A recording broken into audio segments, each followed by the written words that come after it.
Hare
Krishna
Nitai गौर प्रेमानंदे।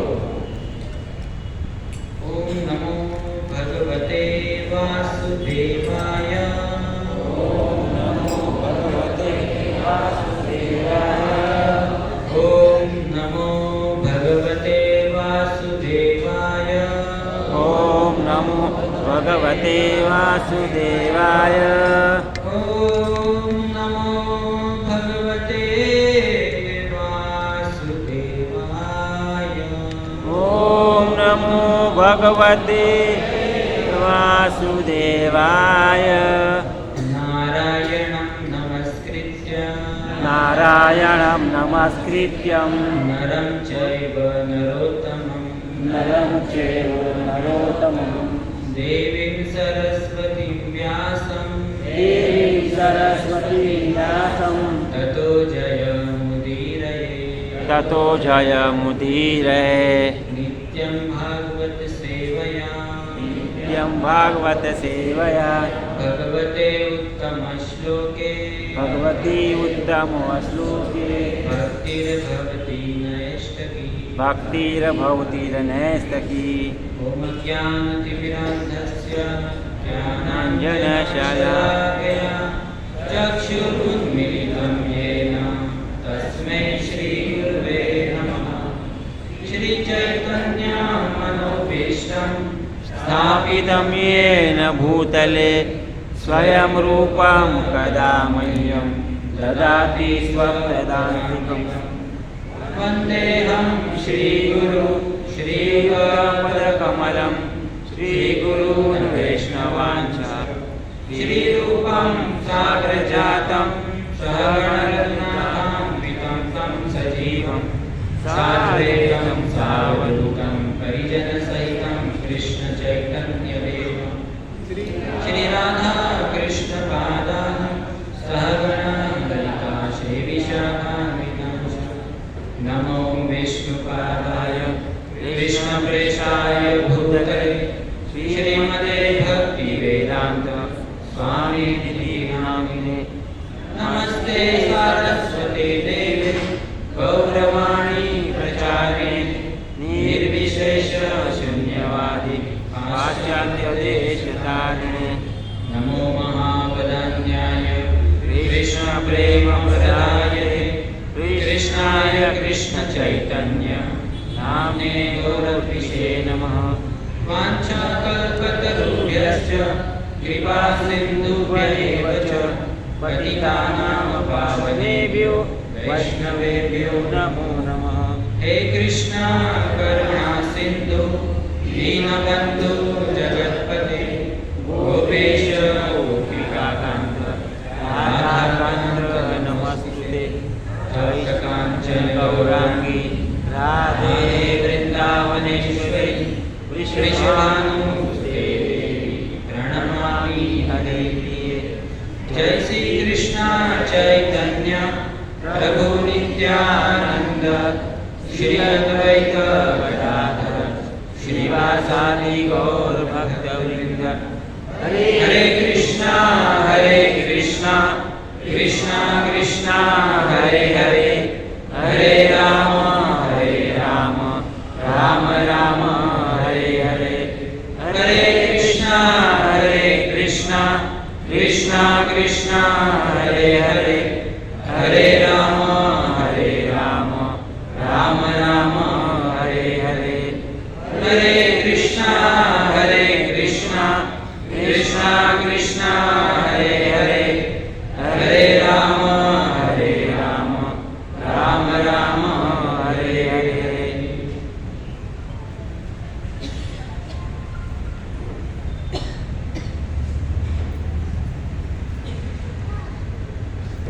अंतर्राष्ट्रीय कृष्ण भावनामृत संघ की ओर से प्रस्तावित प्रति बुधवार को इस दहीसर क्षेत्र में भवतारिणी काली माता मंदिर में पधारे हुए सत्संग में आप सभी भक्तों का हार्दिक स्वागत है। तो बड़ा सौभाग्य है हम सबका कि हम सबको इस घोर कलयुग में जो दुर्लभ सत्संग है वो सुलभ हो रहा है एकमात्र ऐसी भक्ति वेदांत स्वामी श्रील प्रभुपाद जी की कृपा से। तो हम रेडी हैं उनके और विशेष धन्यवाद है काली माता मंदिर के जो व्यवस्थापक है उनका कि हमको यहाँ पर प्रति बुधवार को इस सत्संग कार्यक्रम करने के लिए बहुत सुंदर ये स्थान हमें देते हैं। और काली माता का भी धन्यवाद है कि आपकी कृपा हम पर बनी रहे कि इसी प्रकार हम यहाँ पर प्रत्येक बुधवार को इसी प्रकार सत्संग कार्यक्रम करते रहें। तो ऐसी कृपा बनाए रखेगा शुभेश्वर महादेव जी, गणपति गजानन महाराज जी, उन पर कृपा बनाए रखेगा। तो पिछले बुधवार को दिव्यानंद प्रभु जी ने बहुत सुंदर हम सबको अकर्म के बारे में कुछ अलग अलग उदाहरण देके हमको बताया था। तो सबको याद है क्या बताया था? किसको इसको याद है? हाथ ऊपर करो। क्या बताया था? हाथ ऊपर करें। कितने जन को याद है? एक, बस एक ही जन को? बाप रे, दिव्यानंद प्रभु आपको थोड़ी और मेहनत करनी पड़ेगी। अच्छा प्रभु जी क्या बताया था बताइए, याद है आपको कुछ? ठीक है कोई बात नहीं, मैं ये बता देता हूँ। हाँ, गजेंद्र मोक्ष, कर्म अकर्म और विकर्म के बारे में बताया। हाँ लेकिन उदाहरण क्या दिए थे वो याद है? हाँ हाँ, और जो भगवान के लिए कार्य करते हैं वो अकर्म। बहुत सुंदर, बढ़िया है। तो दिव्यानंद प्रभु जी ने 3-4 उदाहरण दिए थे। उसमें से एक है कि 2 ब्राह्मण थे और वो एक की मति वेश्या में लगी थी और एक की मति मंदिर में थी। एक वेश्या के पास था और एक मंदिर में था, लेकिन दोनों विपरीत परिस्थिति हुई है ना। क्या हुआ कि एक जो वेश्या के पास था वो भगवत धाम गया और जो मंदिर में था वो नरक में गया। तो ऐसा क्यों हुआ? क्योंकि उसकी चेतना अलग अलग थी। एक जो था मंदिर में उसको वेश्या के बारे में सोच रहा था और जो वेश्या के बारे में था, वेश्या के पास था, वो मंदिर के बारे में सोच रहा था। तो हम कहाँ रहते हैं वो महत्व का नहीं है, हम क्या सोचते हैं वो महत्व का है ना। तो ये दिव्यानंद प्रभु जी ने बहुत सुंदर बताया था। तो ये सबको याद होना चाहिए। मैं इसलिए रिपीट कर रहा हूँ, मुझे देखना था कि कितने जन याद रखते हैं प्रवचन। यहाँ पर जो वक्ता आते हैं, जो भक्त आते हैं, जो बड़ी मेहनत से प्रवचन तैयार करते हैं, भगवान के बारे में, भक्तों के बारे में कुछ बोलते हैं, तो हम सबको खाली शरीर से नहीं आना चाहिए, अपना मन भी इधर लगाना चाहिए। क्योंकि देखिए भक्तों, इस कलयुग में हमें समय बहुत कम मिलता है और केवल हफ्ते में एक दिन, और वो भी 1 घंटा मुश्किल से हम कुछ भगवान की चर्चा हमको, भगवान की कथा हमको सुनने मिलती है, और वो भी हम याद नहीं रखेंगे तो क्या हमारा दुर्भाग्य है, सोचिए आप। और प्रभु जी ने दूसरा क्या बताया था? जो छिपकली थी वो भगवान की भक्तों की कुंभ मेले में प्रसाद में गिरकर आत्महत्या कर ली। क्यों? क्योंकि भक्तों की रक्षा की उन्होंने। और दूसरे जन्म में वो क्या बनी? शबरी, है ना, शबरी बनी। और उनको क्या मातक मुनि जैसे गुरु मिले और वो भगवत धाम की प्राप्ति की उन्होंने। वो कैसे की? क्योंकि वो भक्तों की सेवा करना चाहती थी और भगवत कथा सुनना चाहती थी, है ना। इसलिए वो अकर्म, मतलब अकर्म के बारे में प्रभु जी ने बताया कि भगवान के बारे में उन्होंने बताया और भगवान की कथा उनको सुनना पसंद था, इसलिए उन्होंने भगवान की भक्तियों की रक्षा की और आत्महत्या कर लिया। और उसने दूसरे जन्म में उनको क्या हुआ? दिव्य शरीर प्राप्त हुआ और भगवान के भक्तों का संग मिला उनको। और तीसरा क्या उदाहरण दिया था, किसी को याद है? हाँ, सदन कसाई का, बहुत सुंदर। देखो तो याद हुआ तो पूछते तो याद आ रहा है, मतलब याद करने की कोशिश तो कर रहे हैं। हाँ, शालिग्राम वाला, है ना। तो वो शालिग्राम वाला भी, मतलब वो जो भक्त था वो, उसने भी कैसा कर्म किया था? पिछले जन्म में वो क्या था? ब्राह्मण था, लेकिन वो कसाई गाय के पीछे भागा था। तो उसने क्या किया था? खाली ऐसा हाथ करके बताया था कि उधर गाय गई है ऐसा। तो कसाई ने गाय को काट डाला, लेकिन अगले जन्म में उनको भी मतलब क्या हुआ, दोनों हाथ कट गए। तो वो जगन्नाथपुरी में गया तो वो सब लोग ऐसा जय जगन्नाथ कर रहे थे। तो उनको भी मन किया कि मुझे भी, मेरे भी हाथ होते तो मैं भी जय जगन्नाथ ऐसा हाथ ऊपर करता। तो जगन्नाथ जी ने उनको हाथ दे दिए, तो भी देखने लगा रहे मेरे हाथ जगन्नाथ जी ने वापस दे दिए। और तो फिर उनको भी जगन्नाथ जी को पूछा, अरे हाथ दे नहीं थे तो काटे क्यों? फिर हाथ दे नहीं थे तो काटे क्यों? तो जगन्नाथ जी ने उनको बताया कि आपने ऐसा ऐसा कर्म किया था, इसलिए कर्म का फल तो मिलता ही है। भक्त हो या अभक्त हो, कर्म का फल तो मिलता ही है। इसलिए हमको कैसे कर्म करना चाहिए? अकर्म करने चाहिए। और अकर्म क्या है? केवल भगवान के लिए किए गए कर्म को ही अकर्म कहते हैं, है ना। कर्म किसे कहते हैं? किसी को पता है कर्म किसे कहते हैं? जो हम अच्छे बुरे कर्म करते हैं ना, उसे कर्म कहते हैं। और बुरे कर्म को विकर्म कहते हैं। विकर्म मतलब सबसे बुरे कर्म, जैसे कि लोग मांसाहार करते हैं, जुआ खेलते हैं, जो 4 प्रकार के पाप है ना कलयुग के, जिनको कलयुग में वास दिया है। मांसाहार करना, जुआ खेलना, परस्त्री संग, परपुरुष संग करना और नशा करना, ये जो 4 प्रकार के सबसे बुरे कार्य है वो करते हैं, उसको विकर्म कहते हैं। और ऐसे कर्म करने से सीधे नरक में जाते हैं, नरक की प्राप्ति होगी। ये जन्म में तो हम नरक जैसा जीवन जीते ही है, लेकिन मरने के बाद भी नरक में जाते हैं। तो ये 4 प्रकार के कार्य है वो हमारे धर्म के आधार पर है। जो धर्म के 4 पैर है ना, सत्य, तपस्या, दान और पवित्रता, इस पर आधारित है। तो जो जुआ खेलता है ना, वो कभी सत्य नहीं बोल सकता, क्योंकि जुए में झूठ बोलना ही पड़ता है। जैसे शेयर मार्केट में या कोई भी धंधा, कोई भी बिजनेस करते हैं तो उसको झूठ बोलना ही पड़ता है। झूठ बोले बगैर धंधा होता नहीं है।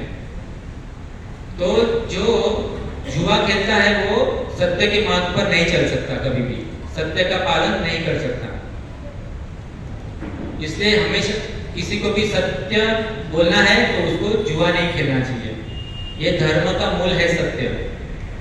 दूसरा क्या है? दया। तो जो मांसाहार करता है, जीव हिंसा करता है, किसी निर्दोष प्राणी को मारकर खाता है, वो उसमें कभी दया आ नहीं सकती। वो दया कभी दिखा नहीं सकता। और दया कभी कभी दिखा भी देता है तो, लेकिन वो केवल कुछ लाभ के लिए दया दिखाता होगा। जैसे कि बड़े बड़े लोग मांसाहार भी करते हैं, लेकिन कुछ दान धर्म भी करते हैं, है ना। उनको पता है किसी ना किसी से तो डरते हैं वो, इसलिए वो क्या करते हैं, मंदिर में या किसी भी गौशाला में या कहीं पर भी दान कर देते हैं। तो हमको दिखाई देता है अरे हाँ ये दान भी कर रहा है, लेकिन वो खाली अपना नाम कमाने के लिए दान करता है, अपने धन को शुद्ध करने के लिए। लेकिन वो दया नहीं होती है। दया जो जिसमें दया होती है वो कभी भी किसी जीव की हिंसा नहीं करता। एक मच्छर को भी नहीं मारता है वो। हमारे गुरु महाराज कहते हैं कि एक मच्छर में भी परमात्मा का वास है, उसको भी जीने का अधिकार है, उसको भी नहीं मारना चाहिए। तो सब लोग कहेंगे अरे फिर मलेरिया हो जाएगा तो हॉस्पिटल में जाना पड़ेगा, मर गए तो फिर तुम तुम्हारा सुरक्षा करो ना, मच्छरदानी लगाओ और घर में सुरक्षित स्वच्छता रखो। स्वच्छता रखेंगे, अच्छा घर अच्छे से रखेंगे तो मच्छर नहीं आएंगे। जब भी मच्छर आते हैं संध्या के समय में, तभी खिड़की बंद कर दो या मच्छरदानी लगाओ वहां पर खिड़की में, तो मच्छर आएंगे ही नहीं। तो ये हमारे ऊपर है, लेकिन किसी भी जीव की हिंसा नहीं करनी चाहिए। ये दया, तो हम धर्म का पालन कर रहे हैं, दया इसका मूल है। तो दया और सत्य, और दूसरा क्या है, तीसरा क्या है, पवित्रता। अगर हम व्यभिचार करते हैं तो हम कभी भी पवित्र नहीं रह सकते। पर स्त्री संग, पर पुरुष संग हम करते हैं तो हम पवित्रता हमारे अंदर नहीं आ सकती, हम पवित्रता का पालन नहीं कर सकते। लेकिन आजकल सभी देखा जाए तो सभी देखते हैं ना, हम कितने संसार में कितना व्यभिचार हो रहा है। छोटे छोटे बच्चे लोग भी क्या कर रहे हैं, व्यभिचार कर रहे हैं। किसके कारण? मोबाइल के कारण। ये मोबाइल सबको दूषित कर देता है, बहुत खराब चीज है। लेकिन क्या करेंगे, मम्मी पापा को मोबाइल देना ही पड़ता है अपने बच्चों को, क्योंकि पढ़ाई लिखाई भी इसके ऊपर निर्भर हो गई है। लेकिन हम अगर चाहे तो हमारे बच्चे को संस्कार दे सकते हैं। कैसे? सत्संग प्रोग्राम में लाकर। इस सत्संग प्रोग्राम में लाकर बच्चों को, हम अपने बच्चों को संस्कार दे सकते हैं। तो हमें क्या करना चाहिए, खुद भी सत्संग में आना चाहिए और अपने बच्चों को भी लाना चाहिए। तभी हम क्या करेंगे, अपने बच्चों को सुरक्षित रख सकेंगे। वरना यहाँ पे माहौल इतना खराब हो गया है अभी कि छोटे छोटे बच्चे भी बहुत बिगड़ते जाते हैं। और चौथा क्या है, पहला है सत्य, फिर दया, फिर पवित्रता और तपस्या। तो जो नशा करता है वो तपस्या का पालन नहीं कर सकता, वो तपस्या नहीं कर सकता। नशा करने वाला इंसान क्या तपस्या करेगा? जो नशा कर रहा है, नशे में चूर है, वो तपस्या क्या करेगा? तपस्या कर ही नहीं सकता है। आजकल जो एकादशी व्रत का पालन भी हम करते हैं, उसमें भी तपस्या नहीं करते। 15 दिन में एक बार एकादशी आती है, उसमें भी हम तपस्या नहीं करते। उसमें भी फलाहार बनाते हैं और फलाहार करते हैं, या तो साबूदाना की खिचड़ी, सामा, ये सब कितना कुछ बना देते हैं। लेकिन एक दिन हमको उपवास करना चाहिए। कैसे उपवास करना चाहिए? निर्जला करना चाहिए, या तो फिर सफला, मतलब फलाहार करके करना चाहिए, उससे ऊपर नहीं जाना चाहिए। देखिए, वैज्ञानिक लोग भी कहते हैं कि एक दिन अगर उपवास करेंगे ना अच्छे से, तो हमको बीमारी नहीं होगी, कैंसर जैसी बीमारी नहीं होगी। क्योंकि कैंसर जैसी बीमारी कब होती है? जब हम बहुत खाते हैं ना, तभी वो कैंसर के कीटाणु हम पैदा हो जाते हैं। लेकिन 15 दिन में एक बार जब एकादशी आती है, तब हम उपवास रखते हैं ना और शरीर को आराम देते हैं ना, तो कीटाणु अपने आप मर जाते हैं। ये साइंटिस्ट, बड़े बड़े साइंटिस्ट लोग ने ये प्रूव किया है। तो क्या करना चाहिए? जब भी एकादशी आए तभी हमको हो सके तो निर्जला करनी चाहिए, नहीं तो सफला करनी चाहिए, मतलब फलाहार लेके करनी चाहिए। तो प्रभु जी ने, दिव्यानंद प्रभु जी ने बहुत सुंदर बताया था गए हफ्ते में। तो सबको याद रखना चाहिए, जो भी यहाँ पर वक्ता आते हैं और जो कुछ भी बोलते हैं ना, वो याद रखना चाहिए और अपने जीवन में उतारने का प्रयास करना चाहिए। और फिर जीवन कृष्ण प्रभु जी ने क्या बताया था, किसी को याद है? फिर बाद में जीवन कृष्ण प्रभु जी ने भी आधा घंटा बोला था, कुछ नहीं याद है? किसी को याद नहीं है? अरे बाप रे!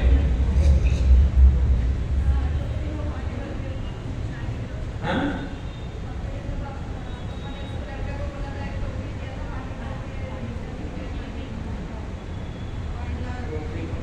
हाँ, वो भी बोला था। और दूसरा बोला था ना, जो जेल वाला है ना, जो प्राइम मिनिस्टर वाला, प्राइम मिनिस्टर का बर्थडे था, तो उसको अपना बर्थडे जेल में मनाना था, जेल के कैदियों के साथ।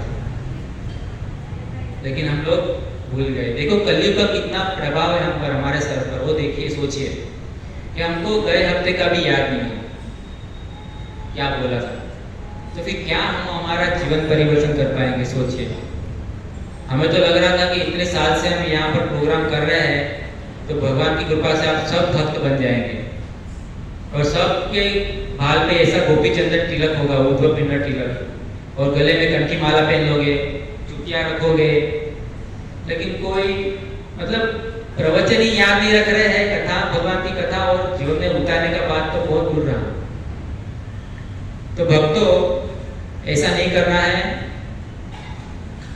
वो गाने की तरह नहीं करना है। जीवन का मतलब तो आना और जाना है, ऐसा नहीं करना है। आना और जाना नहीं, यहाँ पर आना और चले जाना, ऐसा नहीं करना है। जीवन में उतारना है। जीवन का मतलब खाली आना जाना नहीं है कि बस आए और चले गए। यहाँ पर आ तो गए हैं और चले भी जाएंगे एक दिन, और हमारे घर में ही फोटो में लग जाएंगे। लेकिन उसके पहले कुछ बीच में कुछ कार्य तो अच्छा करके जाए, ताकि हमारे जो पीछे है, हमारे बच्चे, वो हमको याद करें और हमारा कुछ, हमारे पद चिन्हों पर कुछ चले। ऐसा तो कुछ कार्य करना चाहिए। हमारे संतों ने कितने मेहनत करके, कितनी तपस्या करके, कितना धर्म का पालन करके ये सब ग्रंथ लिखे हैं, और हमको खाली रेडीमेड ग्रंथ मिला है, खाली पढ़ना है, वो भी हम पढ़ नहीं सकते। और यहाँ पर खाली आकर बैठकर प्रवचन खाली सुनना है और जीवन में उतारना है, वो भी हमसे ठीक से नहीं हो पा रहा।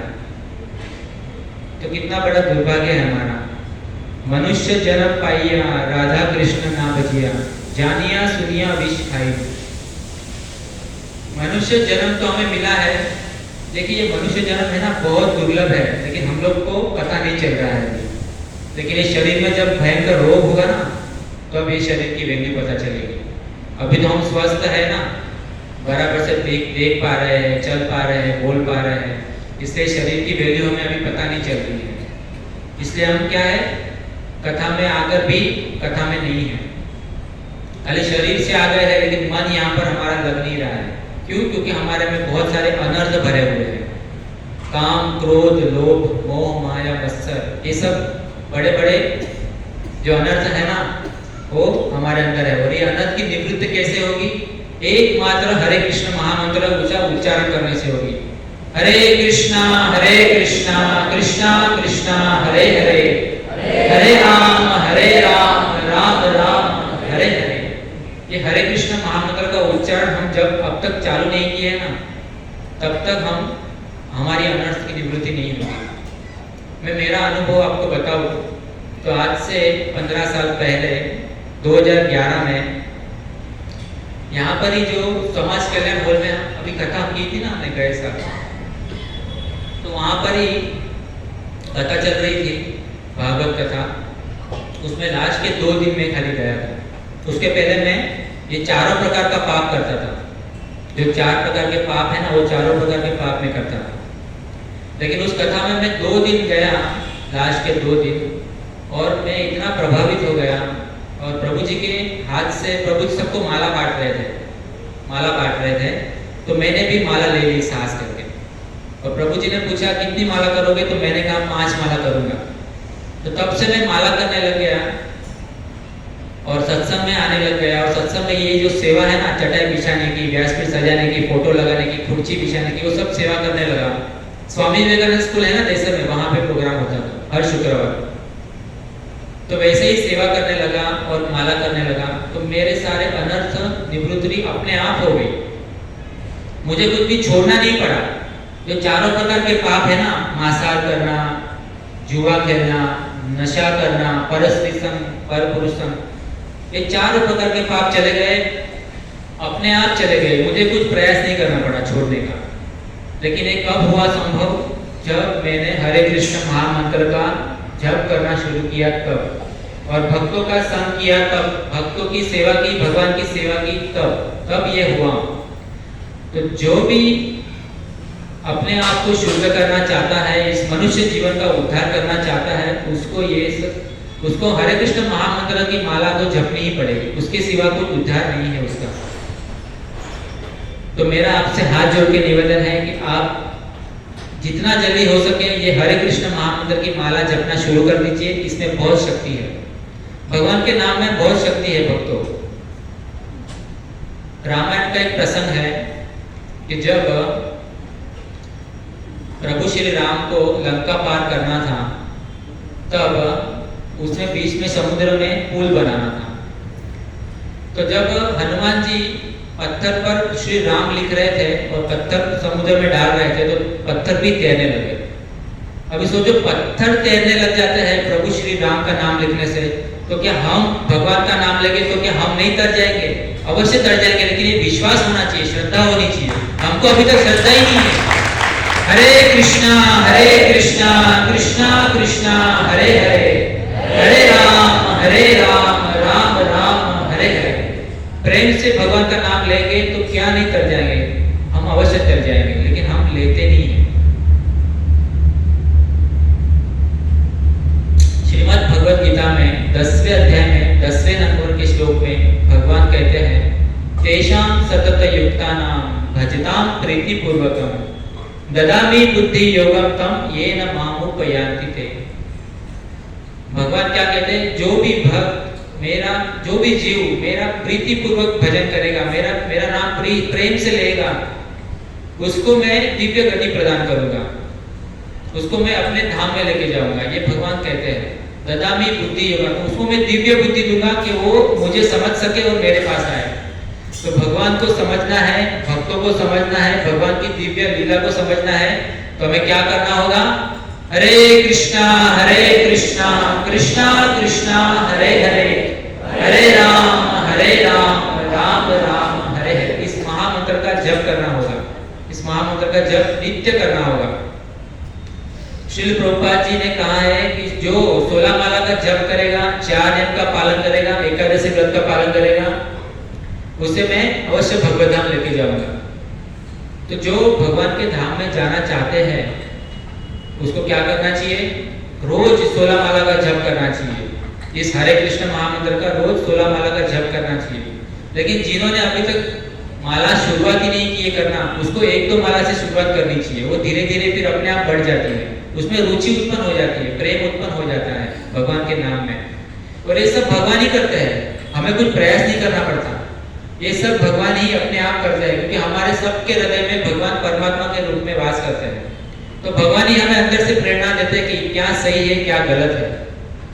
देखो भक्तों, अगर ये 4 प्रकार के जो पाप है ना, मांसाहार करना, मांसाहार में प्याज लहसुन भी आ जाता है, प्याज लहसुन भी मांसाहार में ही आ जाता है, वो तमोगुणी चीज है। वो खाने से हम कभी भी भजन नहीं कर पाएंगे, भक्ति नहीं कर पाएंगे, भगवान का नाम उच्चारण निरंतर नहीं कर पाएंगे। और नशा में चाय कॉफी भी आ जाता है, चाय कॉफी भी नहीं पीनी चाहिए। पहले लोग दूध ही पीते थे, दूध छाछ दही ये सब ही खाते थे, माखन ये सब। पहले चाय थी ही नहीं, ये तो अंग्रेज लोग भारत में लेके आए चाय। चाय थी ही नहीं पहले, चाय कॉफी तो थी ही नहीं। तो भक्तों, जो लोग मांसाहार करते हैं, नशा करते हैं, परस्त्री संग करते हैं, पर पुरुष संग करते हैं, जुआ खेलते हैं, उसे घोर नरक में डाला जाता है। और इतना ही नहीं, ये श्रीमद् भागवतम के 5म स्कंद में यहाँ तक लिखा है, नरक लोक का एक वर्णन दिया है पूरा। उसमें लिखा है कि खाली हम घर गृहस्थी में रहकर अपने पत्नी बच्चों का ध्यान रखते हैं ना, वो भी नरक में जाते हैं। खाली पत्नी बच्चों का ध्यान रखने से भी हम नरक में जाएंगे? नहीं होगा, कुछ नहीं होगा। आप कहेंगे कि नहीं, ऐसा नहीं हो सकता। ऐसा ही है, मानना पड़ेगा। क्योंकि अकर्म करने को कहा गया है ना, अकर्म मतलब भगवान की सेवा, भगवान की प्रेम भरी सेवा करनी है, बस उसको अकर्म कहा गया है।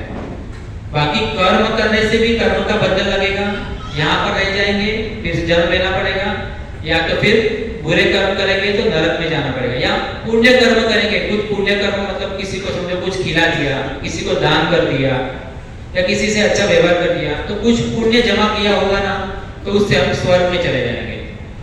और जब भी पुण्य खत्म हो जाएगा, वापिस वो लोग लात मार के नीचे भगा देते हैं, देवता लोग धक्का मार के नीचे फेंक देते हैं हमको। जैसा वर्णन है श्रीमद् भागवत में, मैं मेरा कुछ नहीं कह रहा हूँ, आप लोग पढ़ लेना। तो स्वर्ग से भी नीचे गिरा देते हैं, तो फिर वहां जाके मतलब क्या है वहां जाने का?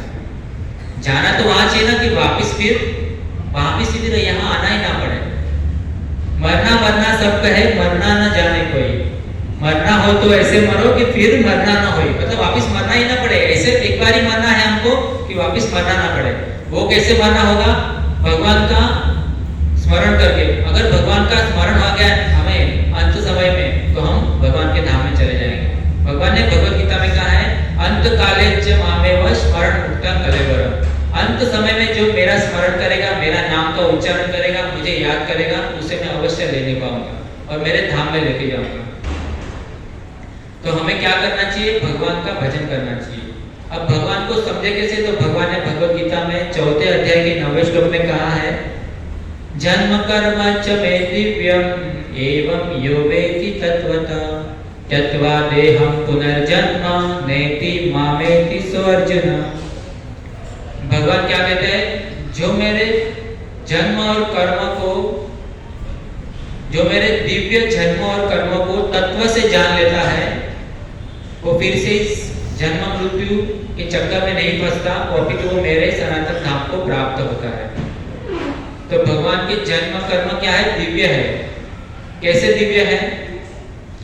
तो भगवान जब छोटे थे, जब मथुरा की जेल में उनका अवतरण हुआ था, तब नंद बाबा को उन्होंने कहा था कि मुझे गोकुल में छोड़ के आओ।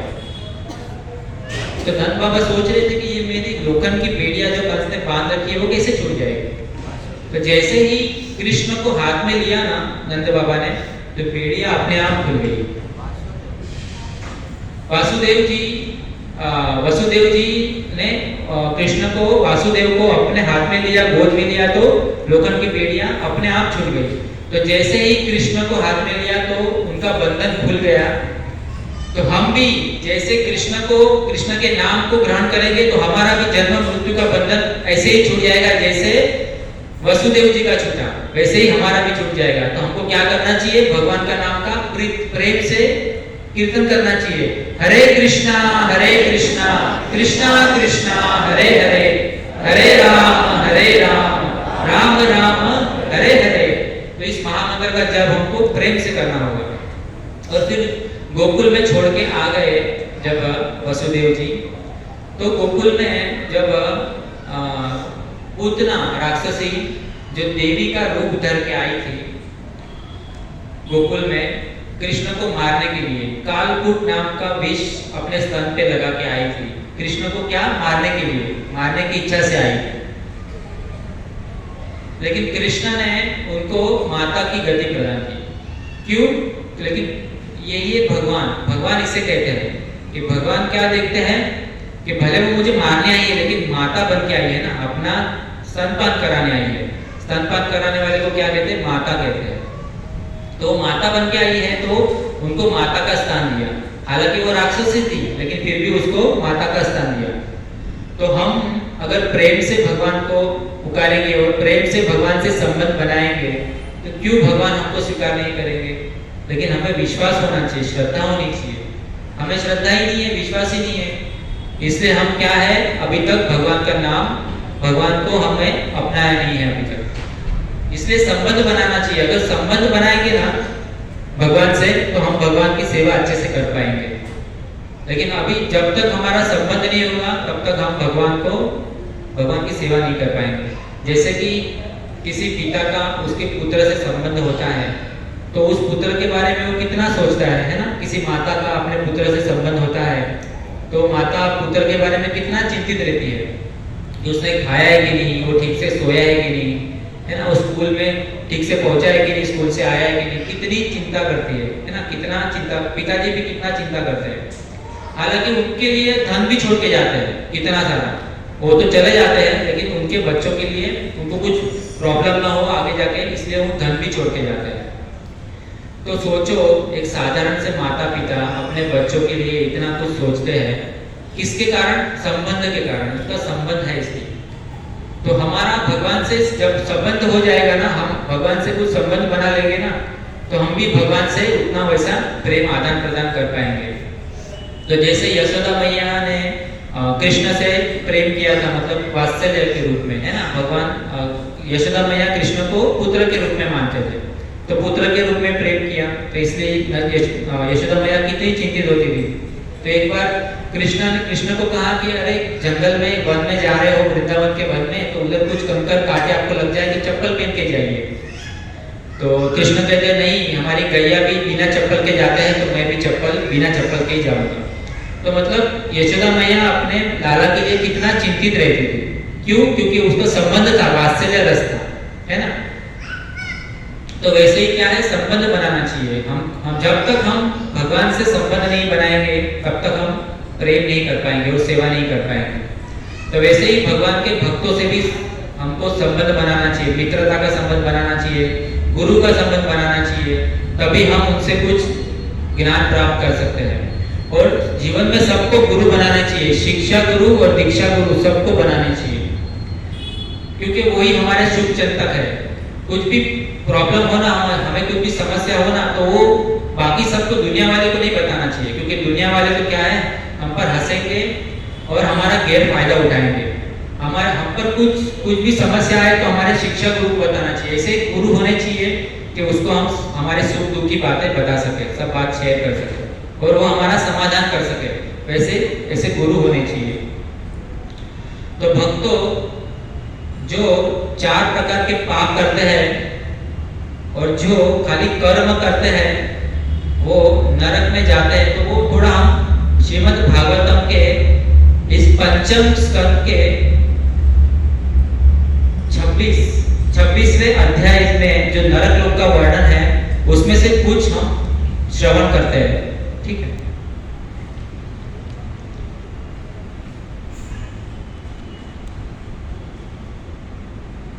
राजा परीक्षित ने शुकदेव गोस्वामी से पूछा, हे महर्षि, जीवात्माओं को विभिन्न भौतिक गतियां क्यों प्राप्त होती है? कृपा करके मुझसे कहे। किसने कहा है? परीक्षित महाराज जो शुकदेव गोस्वामी को कह रहे हैं, पूछ रहे हैं। और शुकदेव गोस्वामी इस नरक लोक का वर्णन कर रहे हैं।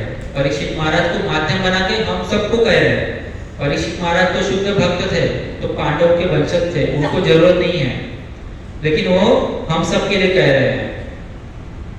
तो महामुनि सुखदेव जी बोले, हे राजन, इस जगत में जो सत्वगुण, रजोगुण तथा तमोगुण में स्थित 3 प्रकार के कर्म होते हैं, क्योंकि सभी मनुष्य इन 3 गुणों से प्रभावित होते हैं, अतः कर्मों के फल भी 3 प्रकार के होते हैं।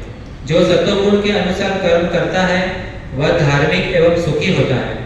जो रजोगुण में कर्म करता है उसे कष्ट तथा सुख भिन्न रूप से प्राप्त होता है, और जो तमोगुण के वश में कर्म करता है वह सदैव दुखी रहता है और पशु तुल्य जीवन यापन करता है।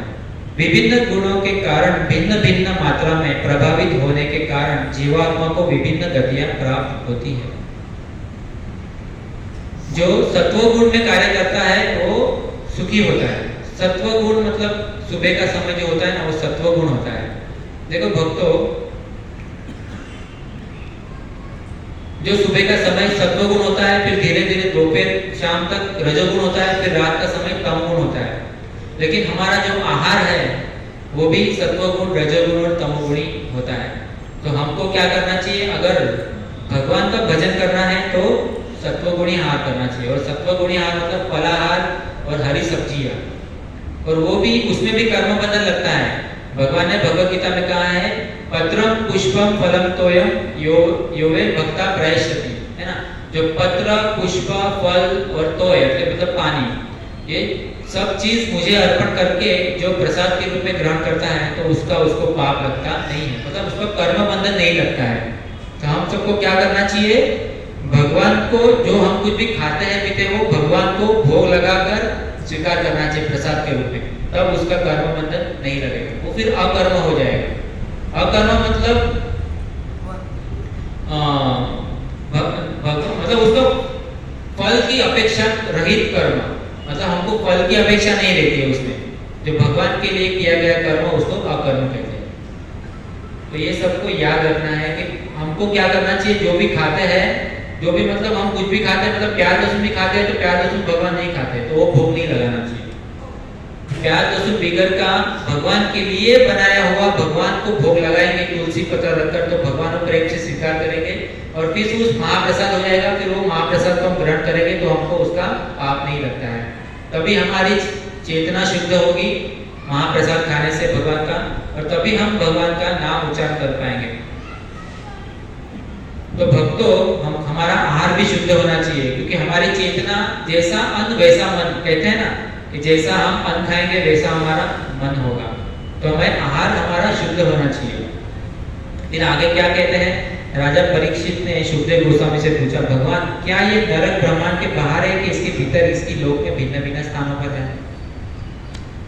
तो सुखदेव गोस्वामी जी कहते हैं, महर्षि सुखदेव जी गोस्वामी ने उत्तर दिया, सभी नरक लोक तीनों लोकों तथा गर्भलोक सागर के मध्य में स्थित है। वे ब्रह्मांड के दक्षिण की ओर भूमंडल के नीचे तथा गर्भलोक सागर के जल से थोड़ा ऊपर स्थित है। पितृलोक भी इसी गर्भलोक सागर तथा अधरलोकों के मध्य में प्रवेश में स्थित है, जिसमें अग्निहर्ता आदि समस्त पितृलोक के वासी परम गोत्र परिवारों की मंगल कामना करते हैं। देखिए, पितृलोक भी ये गर्भलोक साई के मतलब सागर के नीचे ही है, और ये क्या करते हैं? उसके परिवारों की मंगल की कामना करते हैं। लेकिन हम पितरों को अगर उनकी जो तिथि होती है उसमें याद नहीं करेंगे तो वही पितृ फिर हमको श्राप देते हैं और हम फिर दुखी होते हैं। तो इसलिए क्या करना चाहिए? जब भी हमारी पितरों की तिथि आती है ना श्राद्ध पक्ष में, उसमें अपने पितरों को तर्पण करना चाहिए और कुछ अर्पण करना चाहिए। मतलब जो भक्तों को भोजन कराना चाहिए, शुद्ध वैष्णव को भोजन कराना चाहिए, क्योंकि भगवान शुद्ध वैष्णव के मुख से खाते हैं। भगवान अग्नि के मुख से खाते हैं, अग्नि से, और गाय के मुख से खाते हैं और वैष्णव के मुख से खाते हैं। तो जो शुद्ध वैष्णव भक्त है उनको भोजन कराना चाहिए, प्रसाद खिलाना चाहिए। फिर आगे नरक लोक का वर्णन करते हैं।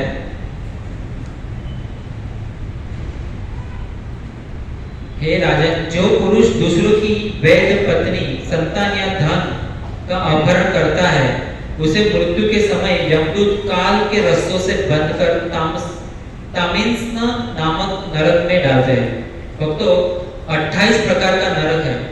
शास्त्र में कहा गया है कि 28 प्रकार के नरक हैं अलग अलग, और उस अलग अलग नरकों में जो अलग अलग तरह के पाप करते हैं ना, तो उसमें उनको ले जाया जाता है और बहुत दंडित किया जाता है। तो ये जो पुरुष अथवा स्त्री दूसरों की वैध पत्नी, संतान या धन का अपहरण करता है, उसे मृत्यु के समय यमदूत रस्सी से बांधकर तामिस्न नामक नरक में ले जाते हैं। इस अंधकार पूर्ण लोक में यमदूत पापी पुरुष को डांटते और प्रताड़ित करते हैं। उसे भूखा रखा जाता है और पीने को पानी भी नहीं दिया जाता। इस प्रकार यमराज के दूत उसे कठोर यातना देते हैं और वह इस यातना से कभी मूर्छित हो जाता है। भक्तों, और आगे क्या कहते हैं, जो व्यक्ति किसी दूसरे व्यक्ति को धोखा देकर उसकी स्त्री संतान को भोगता है, उसको अंध तामसी नरक में स्थान मिलता है। वहां पर उसकी स्थिति जड़ से काटे हुए वृक्ष जैसी होती है। अंध तामसी में पहुंचने के पूर्व ही पापी जीव को अनेक कठिन यातनाएं सहनी पड़ती है। ये यातनाएं इतनी कठोर होती है कि वह बुद्धि तथा दृष्टि दोनों को खो बैठता है। इसी कारण से सुधीजन इस नरक लोक को अंध तामसी कहते हैं। भक्तों, और यहाँ पर बहुत सारा लिखा हुआ है, अलग अलग नरक लोक का वर्णन किया है, और अलग अलग नरक में अलग अलग जन को डाल दिया जाता है और अलग अलग यातनाएं दी जाती है। जैसे कोई चाय कॉफी पीता है या परस्त्री सम परपुरुष सम का करता है, तो उसको अंधकूप नामक नरक में डाल दिया जाता है। वहां पर लोहे की स्त्री, गरम गरम लोहे की स्त्री को बनाया जाता है और गरम गरम पुरुष को, लोहे के पुरुष को बनाया जाता है, पुतला, उसको आलिंगन कराया जाता है। बहुत दुख होता है भक्तों, अगर हमने नरक लोक देखा नहीं है तो हम विश्वास नहीं करेंगे। लेकिन यहाँ पर ही आप सोचिए कि जब कोई व्यक्ति क्रोध करता है और बहुत पाप करता है, तो उसको पैरालिसिस हो जाता है, लकवा हो जाता है, तो उसकी हालत देखो कैसी हो जाती है। आप सोचो, वो ना ही अपने हाथों से खा सकता है, ना ही अपने हाथों से स्नान कर सकता है, पूरा डिपेंडेंट हो जाता है, दूसरों पर निर्भर हो जाता है। किसी किसी के हाथ कट जाते हैं, किसी किसी के पैर कट जाते हैं। ये सब क्यों होता है? क्योंकि उसने बहुत घिने हुए कर्म किए होते हैं, उसका फल उसको मिलता है। कुछ लोग, आजकल के पढ़े लिखे लोग क्या कहते हैं कि हम ये सब नहीं मानते। किसने देखा है? नरक लोक, स्वर्ग लोक सब यहीं पर है।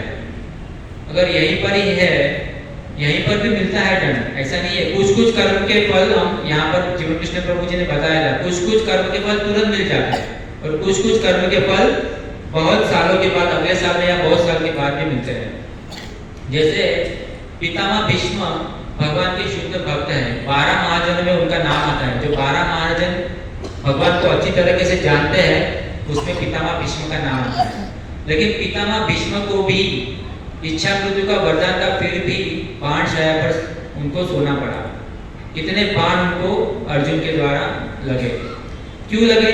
क्योंकि उसको 100 साल पहले एक राजा थे, और उस राजा थे, तभी उन्होंने पालकी में से जा रहे थे, तो तभी उनके सैनिक ने उनको कहा कि एक सांप रास्ते में पड़ा है, सांप रास्ते में है। तो उन्होंने कहा उस राजा ने कि सांप को बाण से उठा के साइड में रख, तो वो चला जाएगा। तो सैनिक ने क्या किया, बाण से सांप को उठाया और ऐसे झाड़ में फेंक दिया। लेकिन वो झाड़ था काटा वाला झाड़ था, मतलब उसमें कांटे थे बहुत सारे। तो सांप जितना निकलने का प्रयास कर रहा था, उतना उसको फंसते जा रहा था और कांटे उसको चुभ रहे थे। तो जितने कांटे उसको चुभे, उतने बाण पितामह भीष्म को लगे। तो मतलब ये सोचो, भगवान के शुद्ध भक्तों को भी कर्म का बंधन अगर लगता है, तो हम जैसे साधारण मनुष्य को क्यों नहीं लगेगा? हमारी क्या मतलब हैसियत है इतनी? ये सोचना चाहिए हमें।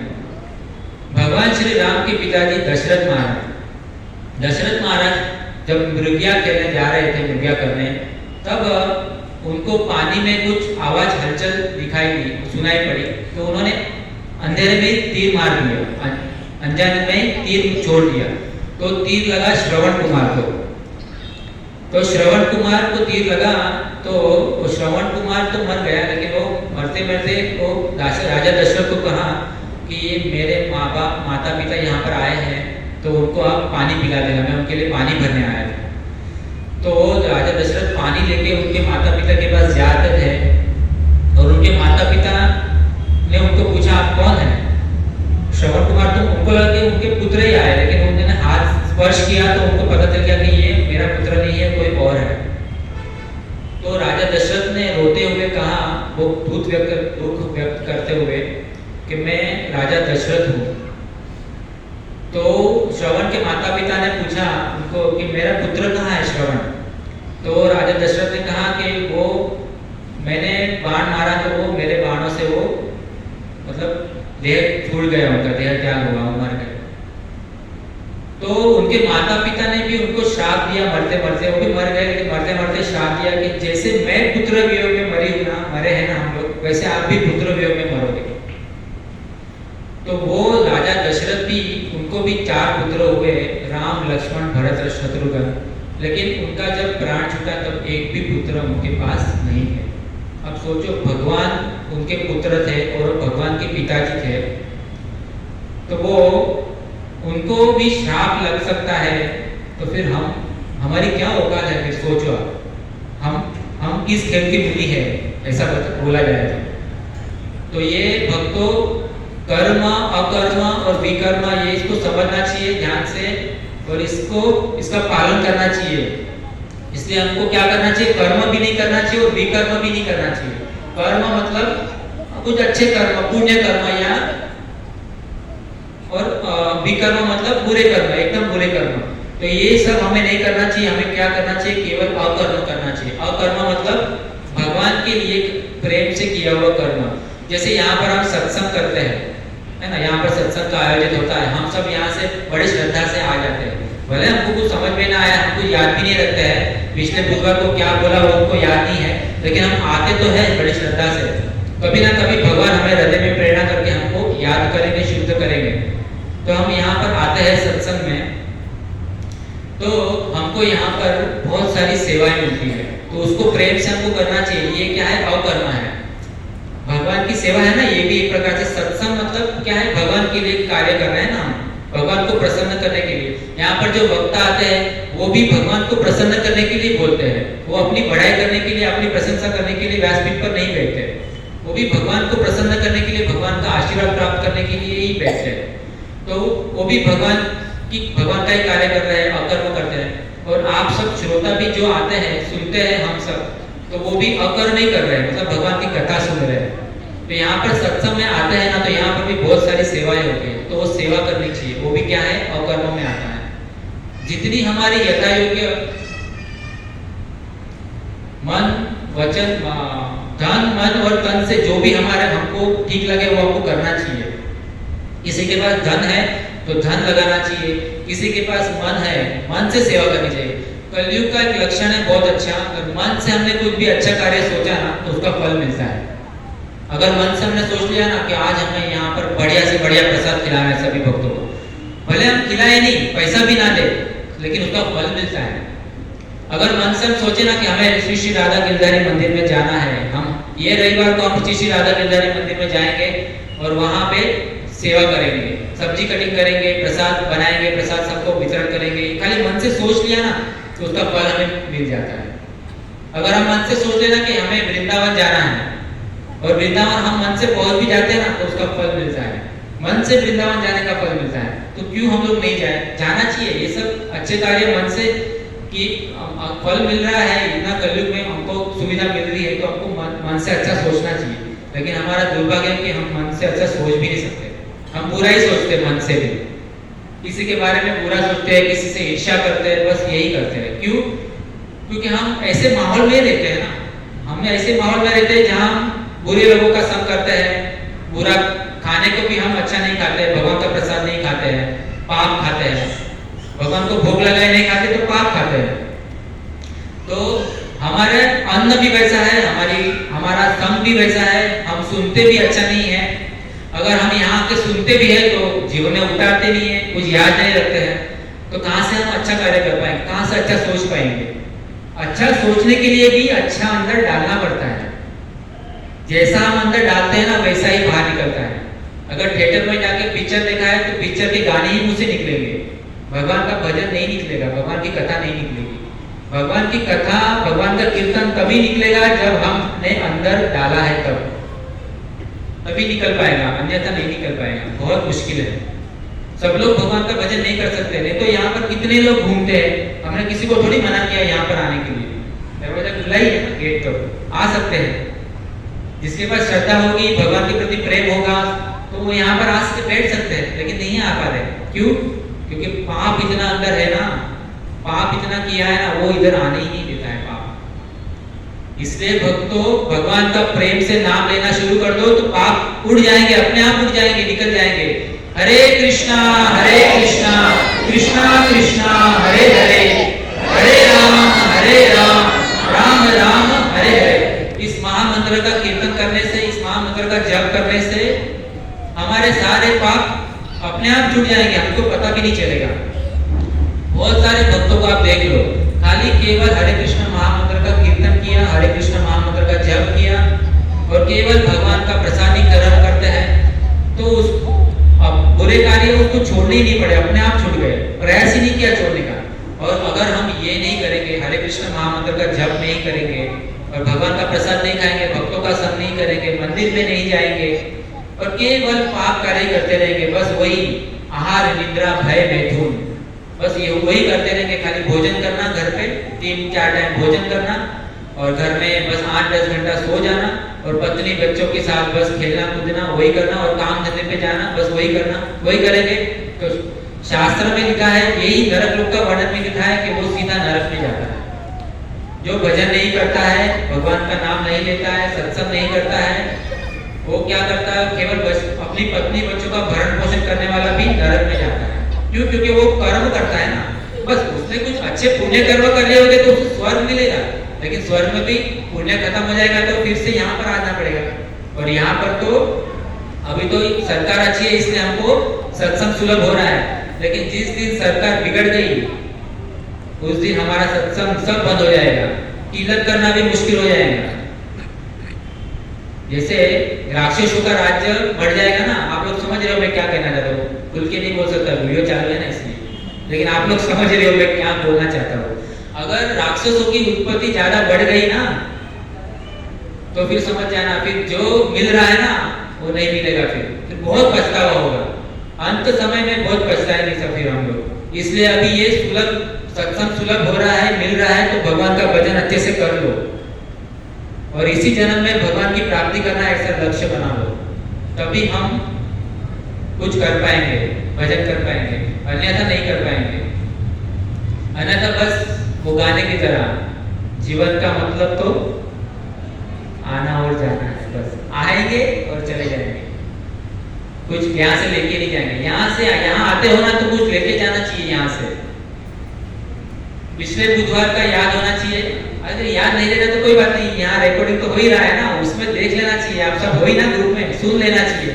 लेकिन हमको क्या करना है ना सुन के, हमको कहाँ भगवान के धाम में जाना है, हमको यहीं पर ही जो जेल है ना, जेल में रहना है। गए बुधवार को प्रभु जी ने बताया ना, कौन सा बुद्धिमान व्यक्ति था, प्राइम मिनिस्टर को कौन बोला था हमको जेल से बाहर निकालो, है ना, वो बुद्धिमान था। एक ने क्या मांगा, कपड़े अच्छे दिला दो, हम सब उसी में आते हैं, कपड़े अच्छे चाहिए।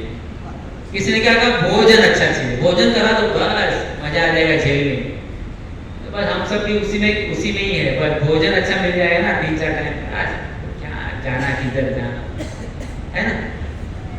लेकिन भक्तों भोजन करके भी रोग ही बढ़ेगा, भोजन ज्यादा करके कुछ मतलब नहीं है, भोजन करके भी कितना खा के खाओगे। हमसे तो पशु ज्यादा खाते हैं, बकरी को आप घास डालो वो खाते ही रहेगी, बंदी नहीं होगी। आप लोग को गुलाब जामुन 50-100 दे दो, खा पाओगे? नहीं खा पाओगे। जो भी आपकी अच्छी आइटम है, जलेबी, रसमलाई, रसगुल्ला, मालपुआ, कुछ भी दे दो, ज्यादा से ज्यादा नहीं खा पाओगे। कितना खाओगे? नहीं खा पाओगे ज्यादा। लेकिन पशु, बकरी को आप घास डालो, किसी भी पशु को वो बहुत खाएगा, खाते ही रहेगा, उसका पेट ही नहीं भरेगा। तो हम सबसे ज्यादा तो पशु होशियार है, पशु आगे है, सोने में भी पशु आ गए। हम कितना सो के सोएंगे, 8 घंटा, 10 घंटा, 12 घंटा, उसके बाद तो हमको कंटाला आएगा सोने का। उसके बाद बोले कि नहीं आज तो नाइट मारूंगा, नाइट में जागरण करके करूंगा, सोने का मन नहीं करेगा। आहार, निद्रा, भय, मैथुन, भय, डरते हैं। पशु ज्यादा डरते हैं हमसे, हम कम डरते हैं, हम तो बिंदास घूमते हैं सांड की तरह। बोले हाँ, आजकल की लड़कियों को देखो, संस्कार ही नहीं है कुछ, बिना कपड़े के घूमती है। क्यों? क्योंकि वो पढ़ाई की है ना, ज्यादा पढ़ाई की है। स्कूल में सिखाते नहीं है कुछ ऐसा कि अच्छे कपड़े पहनने चाहिए, अच्छे संस्कार होने चाहिए, नहीं सिखाते हैं। और आहार, निद्रा, भय और मैथुन, बच्चे पैदा करना। तो बच्चे पैदा करने में पशु आ गए हैं। पशु को कितने बच्चे होते हैं एक साथ में? एक डजन। हम एक डजन होते हैं, हमको किसी ने आज सुना है एक डजन का, किसी को नहीं, ज्यादा से ज्यादा 3-4 होते हैं, है ना, लेकिन एक डजन तो नहीं होते, एक डजन। तो उसमें भी पशु आ गए। तो क्या आहार, निद्रा, भय, मैथुन के पीछे पड़े रहना? करना है तो ये गाने करना चाहिए, भगवान का भजन। बोलो प्रेम से, हरे कृष्णा कृष्णा कृष्णा हरे हरे, हरे राम राम राम हरे हरे। तो भक्तों, मेरा आप सबसे हाथ जोड़ के निवेदन है, जो माला कर रहे हैं वो अच्छे प्रेम से भगवान का स्मरण करके, याद करके कीजिए। और जो उन्होंने अभी तक माला, भगवान की माला पर हाथ डाला ही नहीं है, मतलब माला अभी तक स्वीकार की नहीं है, ली नहीं है, वो कृपया करके माला लीजिए और माला करिए। चाहिए तो आपको हम लोग माला दे देंगे, इतनी भी सुविधा हम करेंगे। भक्तों तो सब करके, जीवों का कल्याण करने के लिए सब करते हैं भक्त लोग, आपको हम माला दे देंगे, खाली आपको करनी है बस भगवान का नाम उसे उच्चारण करना है। देखिए ये माला तो एक साध्य है, एक साधन है, साध्य नहीं साधन है।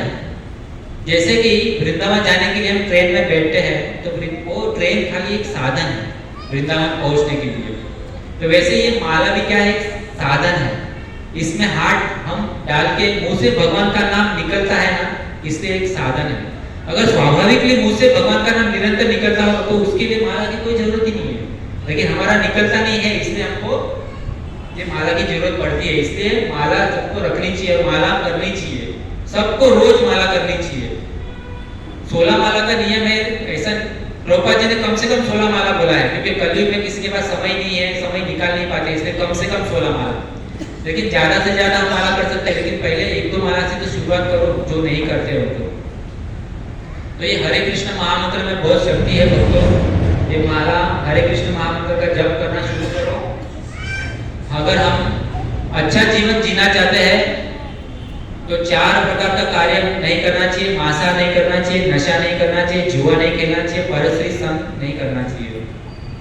और एक ये यम है और एक नियम बताया है, जो है हरे कृष्ण महामंत्र का जप करना।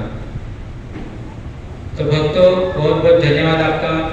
आप लोग ने बहुत धैर्यता से हमारी इस कठोर वाणी को श्रवण किया। बोलने में कुछ त्रुटि हुई हो तो हमें क्षमा कर देना और इसी प्रकार आते रहिए।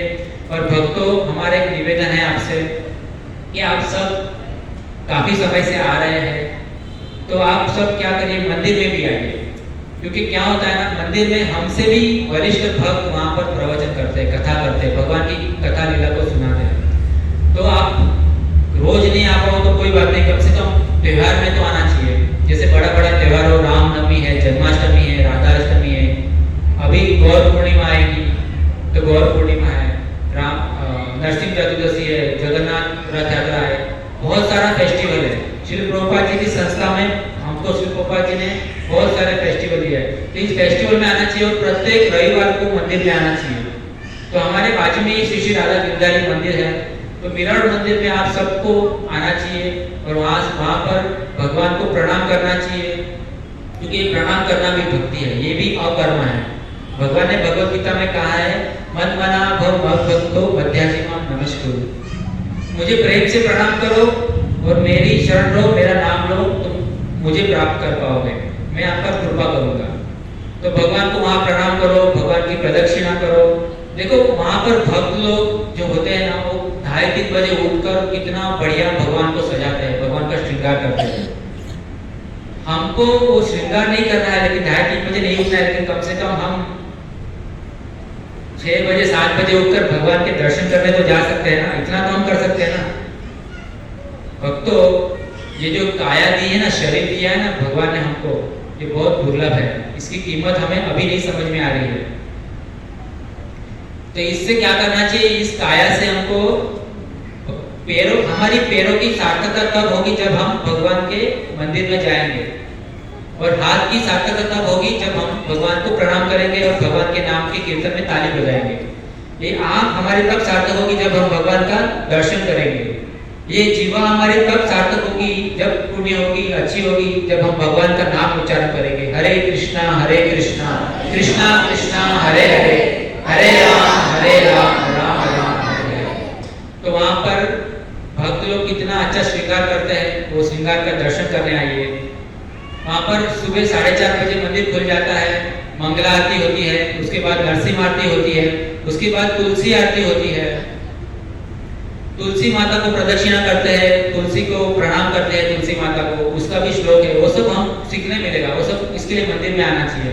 उसके बाद शिष्टाक्षरम होता है, 10 नाम अपराध होते हैं। उसके बाद सब भक्त एक साथ में मिलके 16 माला का जप करते हैं, इसी हरे कृष्ण महामंत्र का जप करते हैं।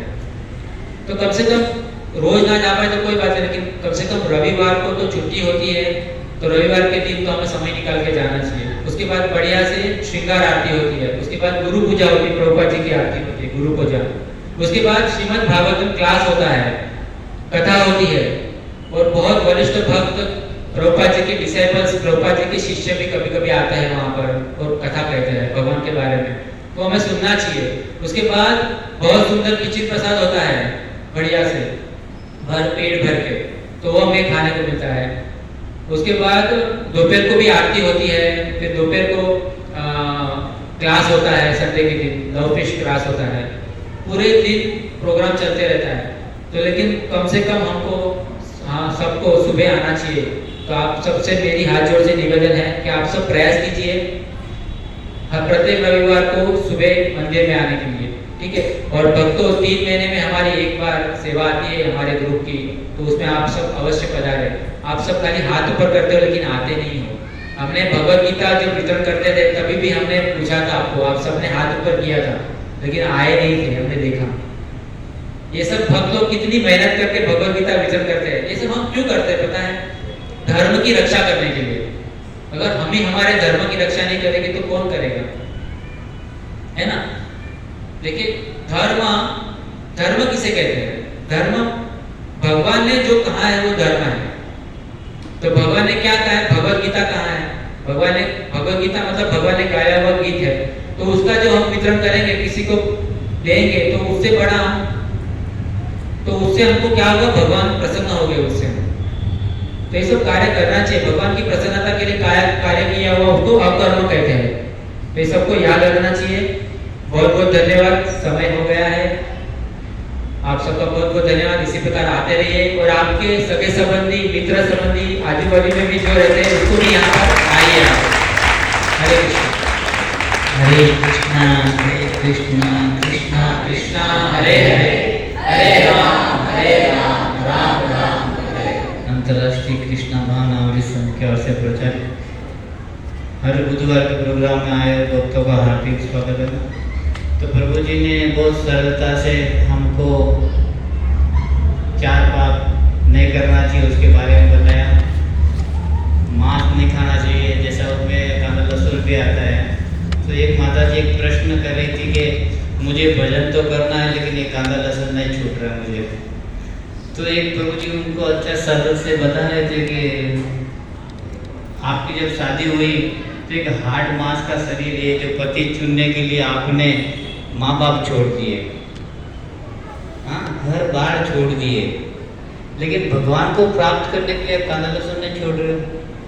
हाँ, इतनी बड़ी बात है, हमको अटक रही खाली कांदा लहसुन पे।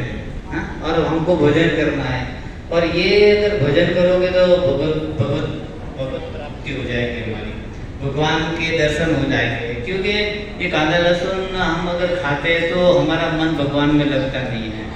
क्योंकि हम अगर पहले हमारा जो जीवन, हम लोग हमारे दादा परदादा उन लोगों में देखे तो ब्राह्मण लोग देखोगे अपना, तो एकदम वो कांदा लहसुन नहीं खाते थे, वो एकदम सरल भाव के होते थे एकदम, और वो भगवान से जो शास्त्र है वो अच्छे से पढ़ सकते थे। तो प्रभु जी ने फिर बाद में जो पाप करते हैं उनके लिए नरक के लिए बताया है। तो ये सब हकीकत बातें हैं। अगर हम भजन नहीं करेंगे, पाप करेंगे तो अवश्य हमको नरक मिलेगा। तो आइए प्रभु जी इतना सरल से बताएं जिनका बार बार करते हैं। एक बार हरे कृष्ण महामंत्र का उच्चारण करेंगे। हरे कृष्णा कृष्णा कृष्णा हरे हरे, हरे राम राम राम हरे हरे। सभी के लिए महाप्रसाद है। हरे कृष्णा। हरे कृष्णा। और आप सब हम पर कृपा बनाए रखें, आप सब हमको आशीर्वाद दीजिए। आप सब हमसे उम्र में बड़े हैं, ज्ञान में भी बड़े हैं, तो आशीर्वाद दीजिए कि इसी प्रकार से हम सेवा करते रहें। देखिए प्यार दर्शन जो है ना, वो नाम से है, लेकिन उसमें अमृत का भी गुण है। मतलब वो जो जिसको हार्ट अटैक हो जाता है उसको प्यार दर्शन की दवाई दी जाती है, मतलब रक्त खून पतला करने के लिए। लेकिन भजन करने के लिए वो खाना है, भजन करना है तो वो नहीं खाना है। औषधि के रूप में वो